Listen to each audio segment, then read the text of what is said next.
Olá, alunos de Termodinâmica 2, vamos aí para mais uma aula. A nossa aula de hoje aí é sobre relações termodinâmicas. A gente viu então na última aula, a gente viu sobre sistema de refrigeração, certo? Sistema de refrigeração. Então encerramos esse assunto aí, passo um exercício para vocês depois aí. Hoje, essa semana, é de passar a lista de exercícios, né, para vocês. Então vamos fazer hoje aí o assunto de relações termodinâmicas.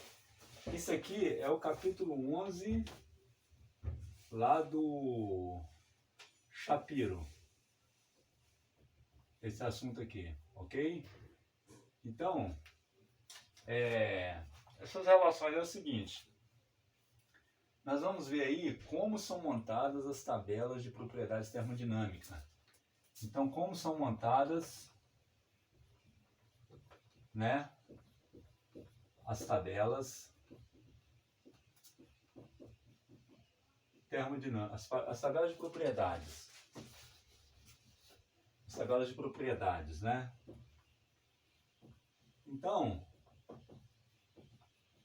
propriedades. Como é que a gente acha lá, por exemplo, U como função, vou colocar aqui logo, ó. U, na verdade,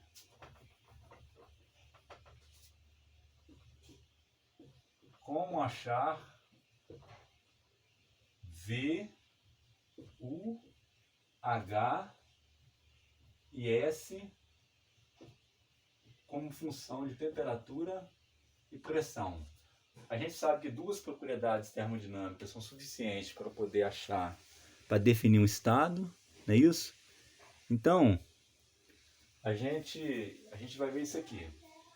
Para fazer isso aqui, para achar essas propriedades, como é que são montadas aquelas tabelas de propriedades, né? Você tem as tabelas lá no final do livro, como é que aquelas tabelas são montadas? Para encontrar essas propriedades, precisa de duas equações. É necessário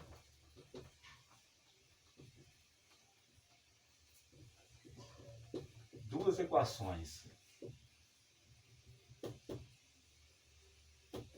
Uma é chamada de equação de estado.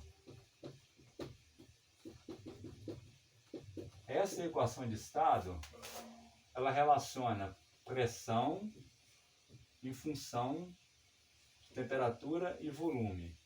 Aliás, ela relaciona pressão, volume e temperatura, né? Relaciona pressão, volume e temperatura. E uma segunda equação relaciona Cp como função da temperatura, ok? A gente tem aí essa equação aqui,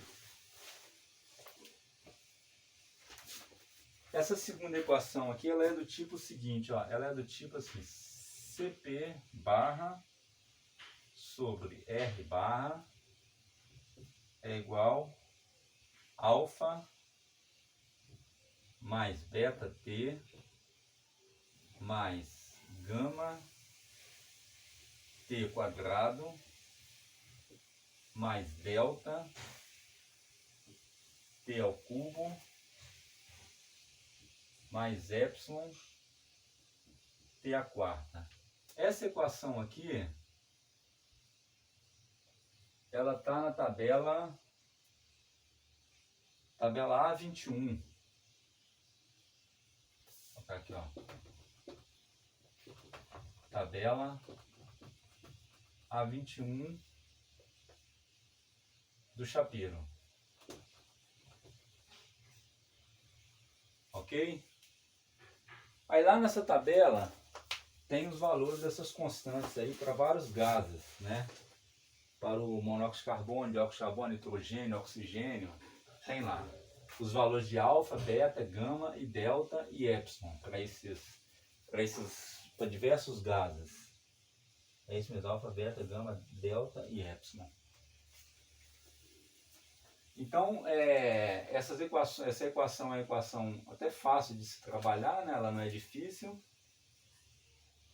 trabalhar com ela, você conhecendo as constantes aí, e a temperatura você acha o calor específico. Aonde? Essa barra aqui, o CP barra, ele é dado em kilojoule por quilomol Kelvin. Na anotação aí que eu adoto aqui, a anotação do livro também, o livro do Moran Shapiro, né, que eu adoto, sempre tiver uma barra em cima da letra, significa que é por quilomol, e sem a barra é por quilograma. Igual esse R barra aqui também, ó. Esse R barra aí também, ele é 8,314 kilojoule por quilomol Kelvin. É a constante universal dos gases, né? Então, é isso aí. A temperatura aí, ela é dada em Kelvin.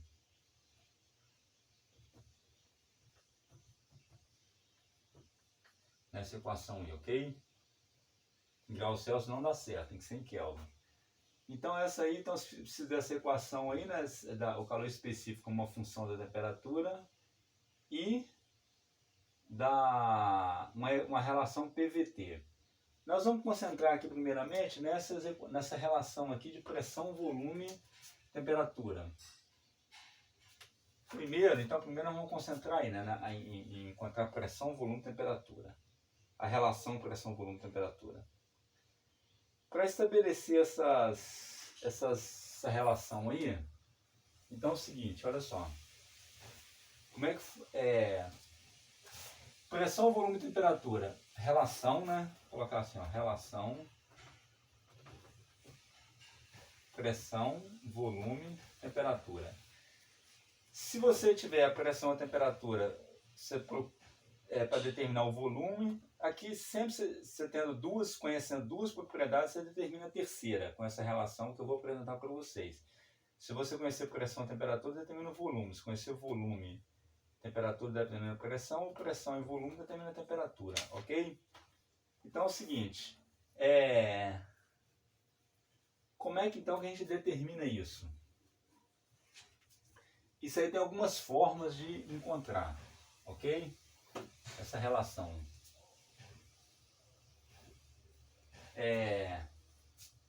Existe o diagrama de como achar,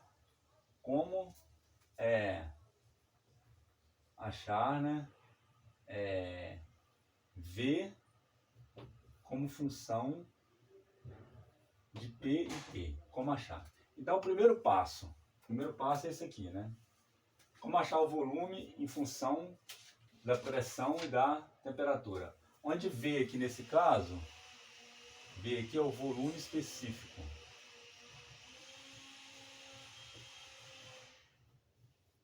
Que é dado em metro cúbico por quilograma, ok?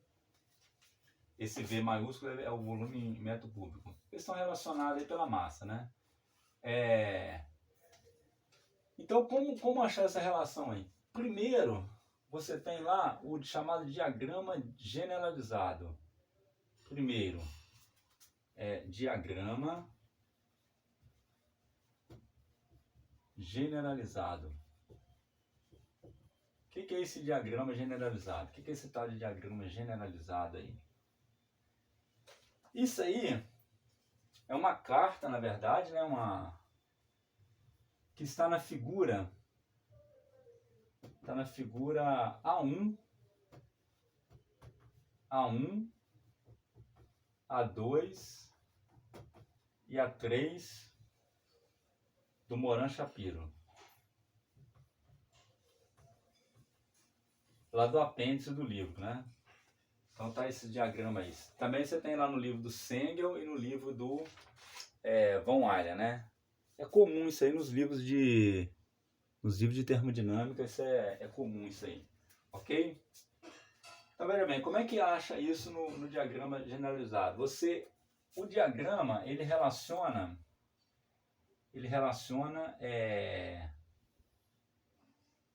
o seguinte. Você tem para um gás ideal, vale aquela relação PV igual a NRT, ok? Onde aqui nós vamos mudar essa equação um pouquinho, da seguinte maneira. A gente vai definir, nós vamos definir aqui o chamado V barra, que é igual ao volume dividido pelo número de moles, que é dado em metro cúbico por quilomol. E esse Vzinho, ele é chamado de volume molar. Volume molar, ok? Se a gente fizer, então, essa modificação aí, essa definição aí do volume molar, que é metro cúbico por quilomol, a gente pode reescrever a equação do gás ideal, né? Colocando esse V barra aí. Então, deixa eu apagar aqui. Eu não gosto de ficar, eu poderia até dar pausa ali na hora de apagar o quadro, só que eu fico com medo de errar e... Tem um telefone chamando aqui.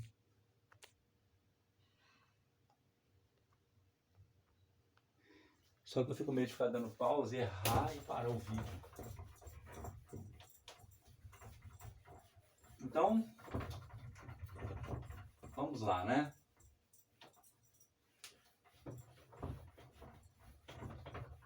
Como é que eu faço, então? Vou reescrever a equação do gás ideal. Então, substituindo aqui o volume sobre N, então vai ficar PV sobre N é igual a RT. Então, PV é igual a R barra T. Então, essa é a equação do gás ideal, né? Definimos o V barra aqui, que é o volume sobre o número de mol. E para um gás real, eu modifico, faço uma pequena modificação nessa equação aí. Para um gás real, eu tenho o seguinte: PV barra é igual a ZRT, onde esse Z aí é o fator de compressibilidade. O fator de compressibilidade.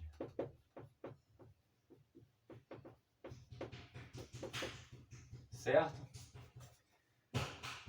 Para um gás ideal, o Z é igual a 1, né? Vou escrever aqui.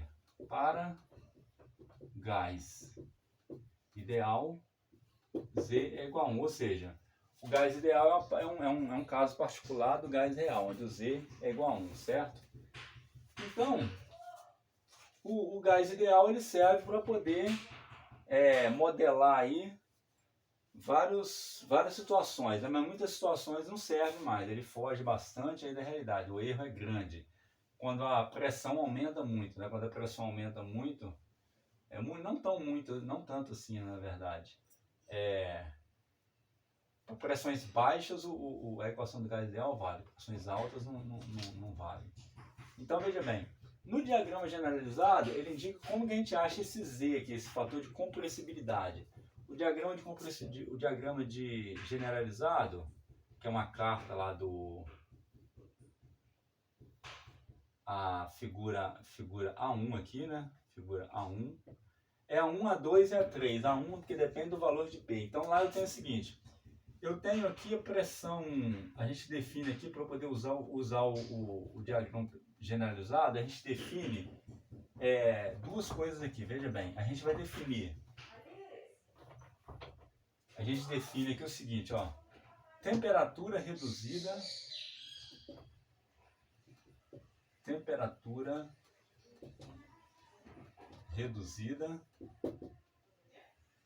que é o seguinte, é definido como TR é igual a T sobre TC. E pressão reduzida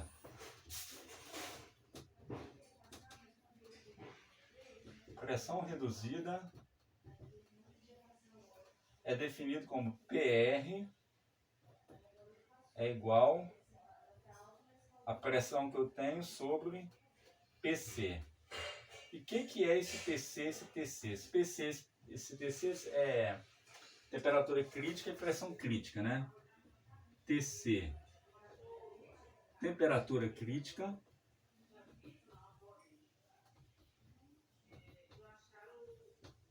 e PC, pressão crítica. Isso aqui, esses dados de temperatura crítica e pressão crítica estão na tabela A1. Eu não vou ficar escrevendo toda hora Moran Chapé, porque o meu livro de referência aqui é o Moran Chapé. Quando for outra fonte, aí eu escrevo, tá bom? Então esses dados aqui, você encontra lá para algumas substâncias lá, nessa tabela aqui, né? Para oxigênio, nitrogênio, para água e tal. O que é temperatura crítica e pressão crítica? Talvez você já deve ter visto isso aí, mas eu às vezes não lembro, né? Temperatura crítica e pressão crítica é a temperatura e pressão do ponto crítico. E o ponto crítico, eu vou mostrar para vocês um diagrama aqui agora. Como é que é esse ponto crítico. Esse ponto crítico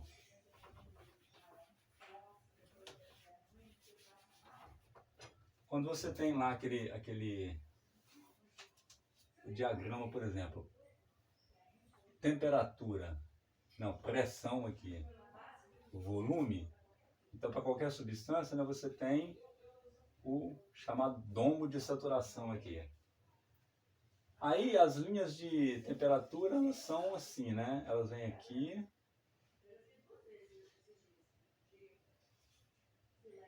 Você tem uma temperatura aqui. O ponto crítico é esse ponto aqui, ó, onde você tem a temperatura, vem aqui, passa por ele e continua. E você tem outra temperatura aqui. Então essa temperatura aqui é a temperatura T1 menor do que a temperatura crítica. Essa temperatura aqui é T2, que é igual à temperatura crítica. E essa temperatura aqui, T3, é maior do que a temperatura crítica. E esse ponto aqui, ó, é a pressão crítica.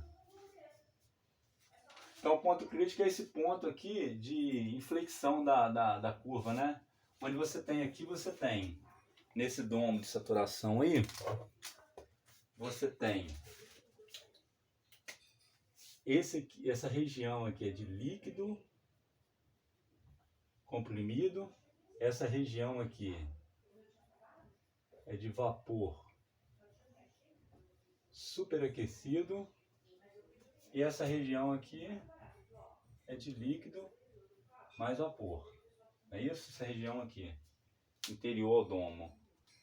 Essa linha aqui é a linha de vapor saturado e essa linha é a linha de líquido saturado, ok? Então o ponto crítico é esse ponto aqui, ó. Ponto crítico, ok? É esse camarada aqui, esse pontinho aí. Então a temperatura, por exemplo, para a água, vocês vão encontrar lá na tabela A1 que a pressão crítica é igual a 220,9 bar. E a temperatura crítica vale, ver aqui no final aqui, não foi notado no início não. Para a água, a temperatura crítica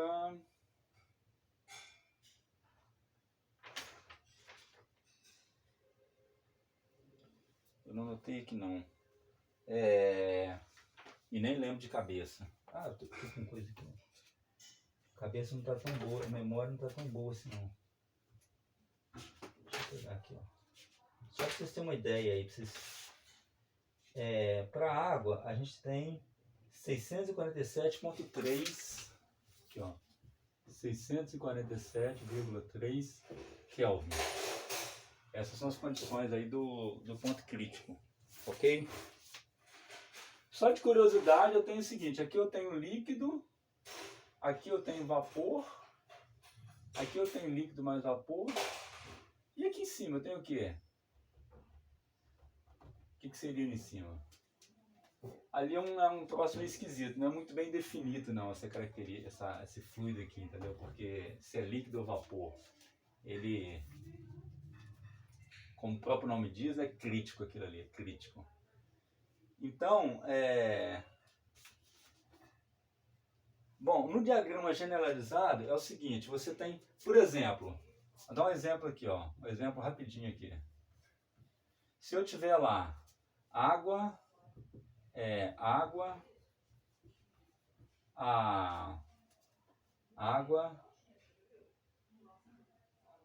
vapor de água, né? Porque essas equações aí são válidas para gases ou vapores. Então, vapor d'água,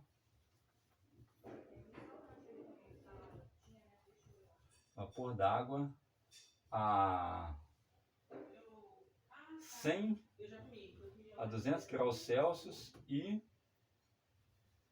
P igual 100 kPa. Aí isso vai dar, a temperatura reduzida é igual a 200 mais 273 sobre 647,3. E a pressão reduzida vai dar 100 kPa. 100 kPa é 1 bar.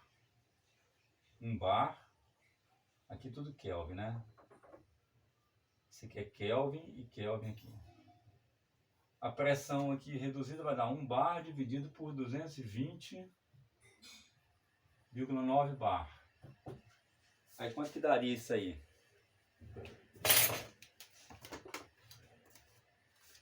Daria aqui, ó. Aqui dá 473 dividido por 647,3. Aqui daria 0,7307 e que daria 1 dividido por 220,9. Aqui daria 0,0045,27. Então tá aí. No diagrama generalizado, você tem o seguinte, você tem aqui, ó, você tem pressão reduzida aqui, você tem o Z aqui, né? O Z tá assim, ó. O Z tá assim, a pressão reduzida tá aqui, né? Por exemplo, aqui 0,1, 0,2, 0,3. O Z, ele é igual a 1 aqui, 0,9, 0,8. E a temperatura você tem ela assim, ó, passando assim, ó.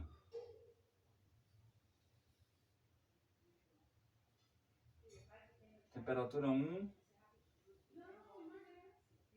temperatura 2, ainda tem o volume, reduzido, passando assim, cruzando isso aí, ó, no diagrama, tá? Então o diagrama é desse jeito, só pra vocês terem uma noção só. Então, o primeiro passo é isso aí, né? Achar o valor de Z, e com o valor de Z, você entra na equação aqui, ó, achar o valor de Z. Com Z, você acha o quê? Você acha o volume como sendo RT sobre, aliás, ZRT, né? Se você tiver se você já tem o Z, você vai achar o V, vai ficar V barra é igual Z R barra T sobre P. Uma vez que você achou o Z, você acha o volume, e aí você tem determinado, né, com a temperatura e pressão, você determina o volume molar. O volume molar, você chega no volume específico e chega no volume. Ok? Primeiro passo é isso aí. Então, o outro passo é depois eu dou um exemplo, tá? Como é que a gente faz isso aí? Eu dou um exemplo. Depois eu tenho as equações de estado.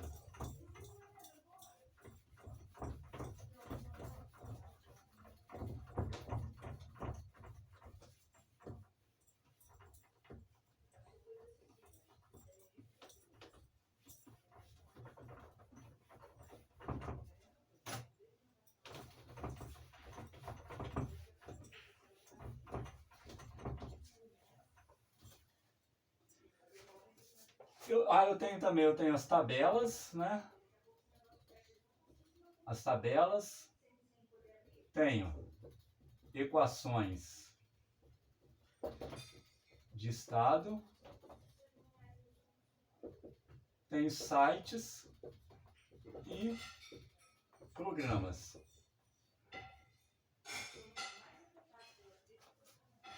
Só que é o seguinte, essas tabelas, as tabelas mais antigas, alguns valores eram medidos, né? E outros você chega por fazendo um ajuste ali na tabela, você medir alguns pontos e outros pontos você vai interpolando, né? Não só a interpolação linear, né? Como a gente costuma fazer na tabela lá, mas faz a interpolação aí com a curva mais complexa um pouco e chega nas tabelas. A equação de estado que a gente vai ver, sites e programas. Só que os sites e o programa, eles são feitos a partir de equação de estado. Tá? Então, quando você está usando um site ou um programa, na verdade, o que está por trás dele é uma equação de estado que ele usa lá. Então, equação de estado. Equações de estado, né? Eu tenho algumas equações de estado, então. Quando no livro do Shapiro, ali, que é na 6ª edição, ele fala que já tem mais de 100 equações de estado aí feitas. Essas equações de estado, elas são feitas de forma empírica, tá? Existe equação de estado não empírica, que é feita a partir dos fundamentos, né, da física, usando lá a física de atômica, usando a questão de relação entre as moléculas, na verdade. Só que essas equações de estado são chamadas de equação de estado virial. Você tem aqui, ó, equação de estado virial. Conceito de forças moleculares. Só que essas equações, elas não são precisas ainda. Acredita-se que aí no futuro chega-se uma precisão nessas equações aqui, tá? Usando aí forças moleculares. Por enquanto, elas não são ainda precisas. E existem as equações de estado empíricas. Essas sim, essas aqui que são as usadas, né? Que são as precisas. Aí quem são as equações de estado, então? Primeira é a própria PV igual a RT. Essa é uma equação de estado, né, que é do gás ideal. Segunda é a Van der Waals.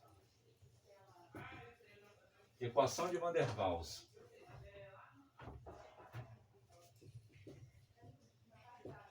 Equação de Van der Waals.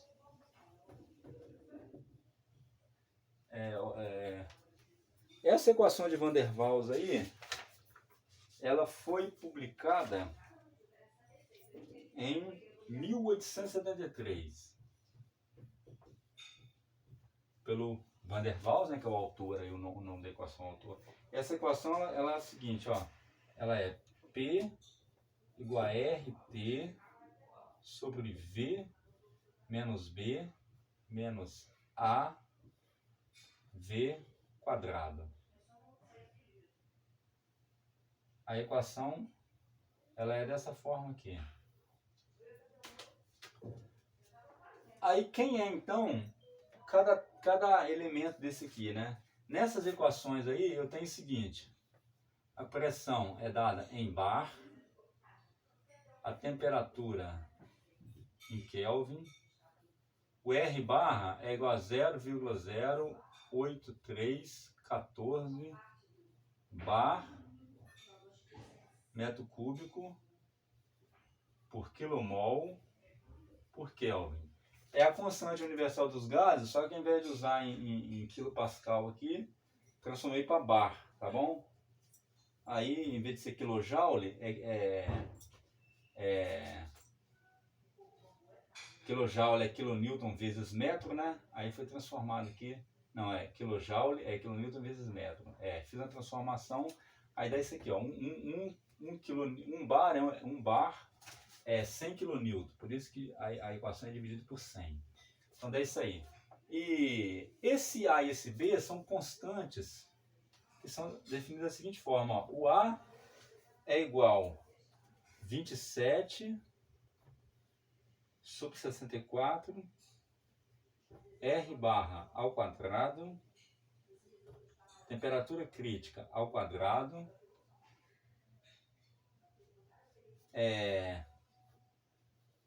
pressão crítica. O A é isso aqui. O B da equação de Van der Waals é R barra T sobre 8 PC. Tá? Então você tem isso aqui. A equação de Van der Waals. Então conhecendo onde PC e TC que são temperatura crítica, já escrevi ali, né? Mas temperatura crítica e pressão crítica.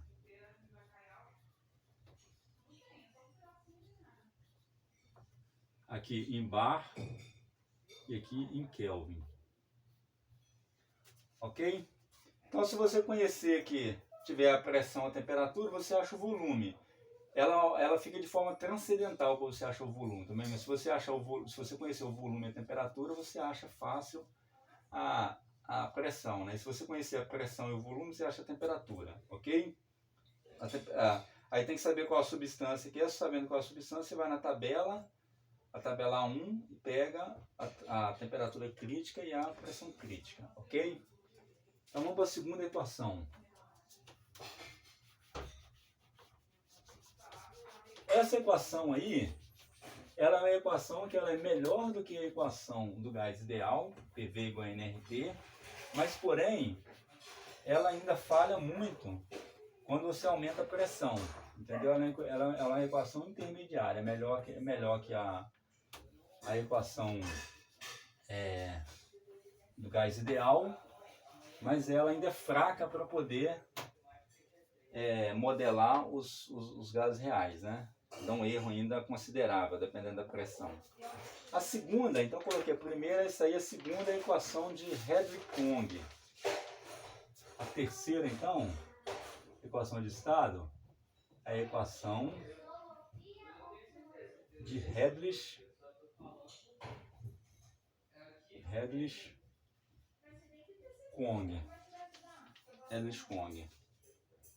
Ela é assim, ó, P igual a R barra T V menos B menos V quadrado V mais B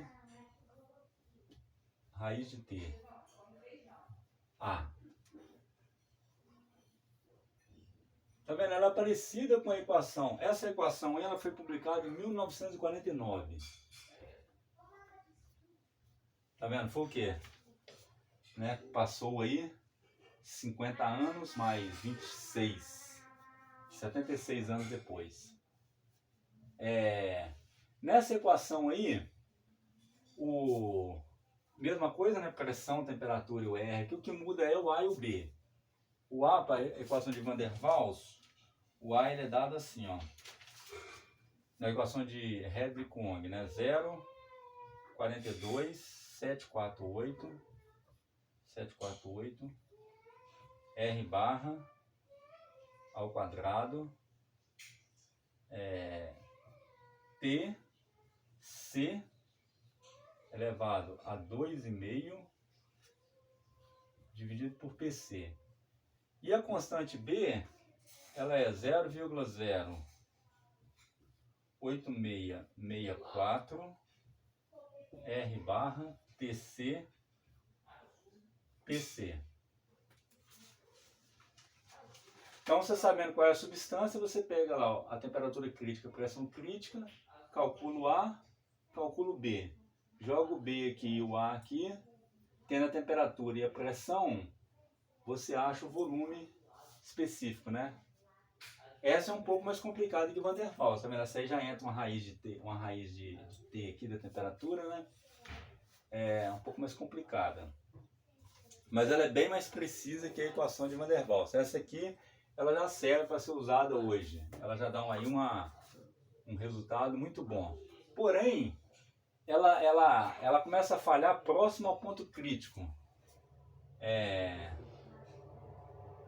O erro aumenta próximo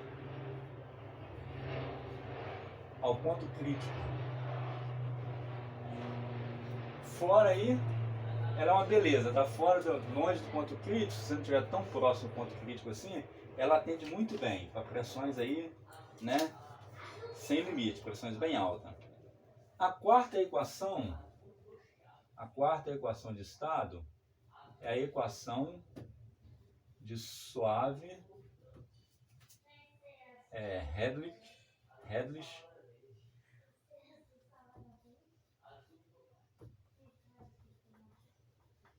Kwong. Essa aqui foi publicada em 1972.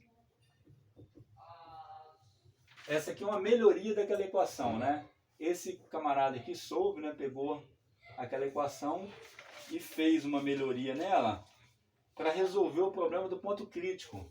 Essa equação ela é muito boa, mas porém ela tem esse problema aí perto do ponto crítico. Então esse aqui, o que ele fez? Ele pegou essa equação e deu uma arrumada nela para ela poder funcionar de maneira geral aí, né? Também próximo ao ponto crítico. Essa equação é o seguinte, ó. P é igual RT V barra menos B menos.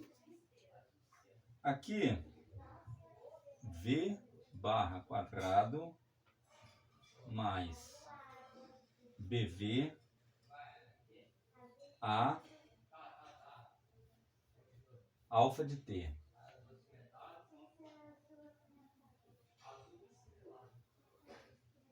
Alfa de T, tá?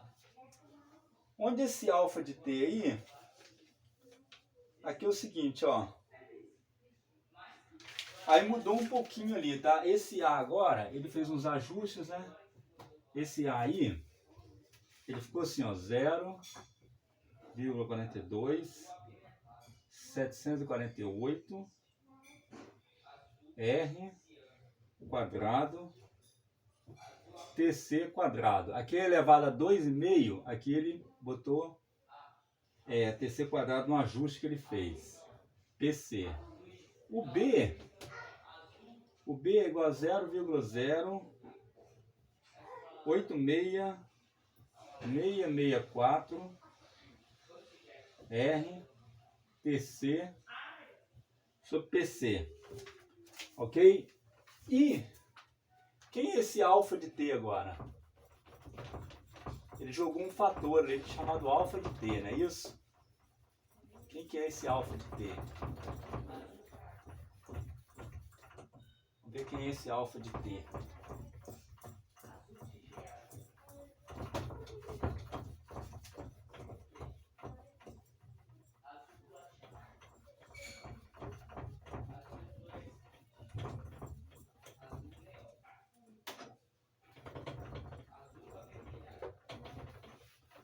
Aqui. Aí. Esse alfa de T,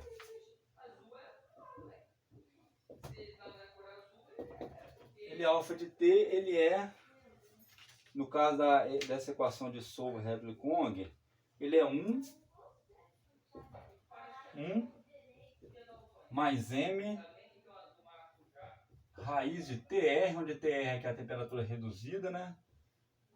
Ao quadrado. E esse M, essa constante M é 0,480 mais 1,574 ômega menos 0,176 ômega ao quadrado. E esse ômega aí, ele é chamado de fator acêntrico. Fator acêntrico. Esse fator acêntrico, ele está relacionado com a molécula não ser esférica, ok? Porque nas equações anteriores, a molécula do gás ela é considerada como uma esfera perfeita. Esse fator acêntrico aqui leva em consideração que essa questão da esfera, da molécula não ser uma esfera perfeita. Esse fator acêntrico, então, ele é publicado para cada substância, tem um valor, tá? E cada substância tem um valor aí. Para o caso da água, a água é 0,344.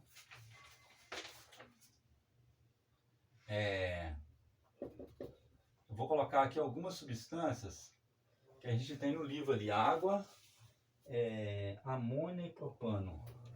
Água, amônia e propano.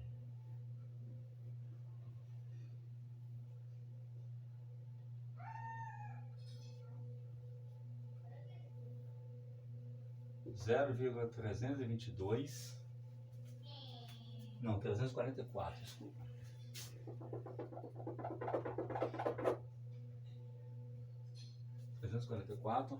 Amônia é 0,250. E o propano é 0,152. Esse aqui não tem no livro do Shapiro. Eu tenho um livro aqui esse livro aqui de compressores. Esse livro tem, ó. Esse livro aqui, Compressores Alternativos Industriais, Napoleão F. Silva. Mas eu passo uma tabela para vocês com esses fatores acêntricos aí, tá? Cada substância. Na internet também você acha, né? Esses fatores acêntricos. E a outra equação, a quarta equação agora, e última, né, que a gente vai ver. A quarta equação é a equação de Penn-Robinson. Penn-Robinson. Essa foi publicada em 1976. Da mesma época, mais ou menos, da Solve Hedley Kwong, né? A de Penn-Robinson é assim, ó. P é igual a R P V barra menos B menos, aí aqui é V quadrado mais 2BV menos B quadrado. E aqui em cima é A alfa de T. Só que esses aí tem outros valores, né, para essa equação.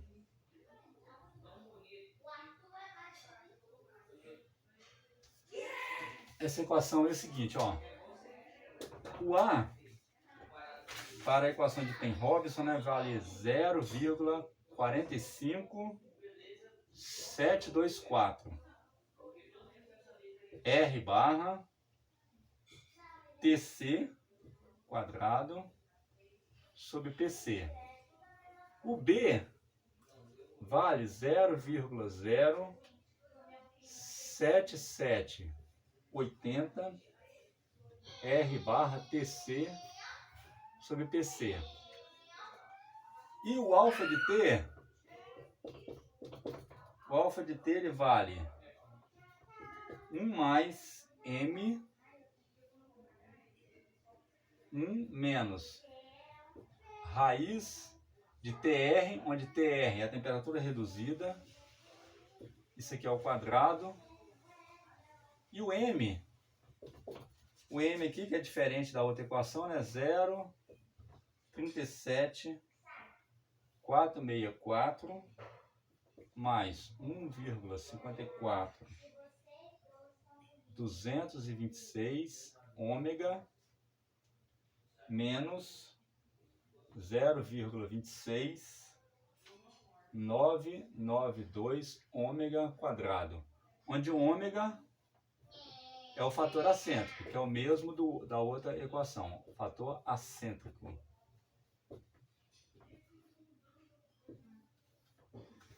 Então tá aí. Ok? Então essas aí são as equações de estado.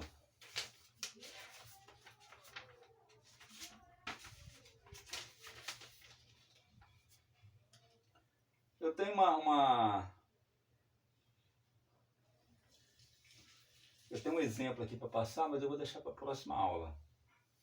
Tá bom? Esse exemplo aí. Aí a gente pega e vai usar todas essas equações e o diagrama generalizado. Mas como ele demora muito, ele vai passar do tempo aí. Então eu vou deixar para próxima aula. A gente vê próximo vídeo, tá bom? Então, encerro aqui então, agora. Ok? Até mais.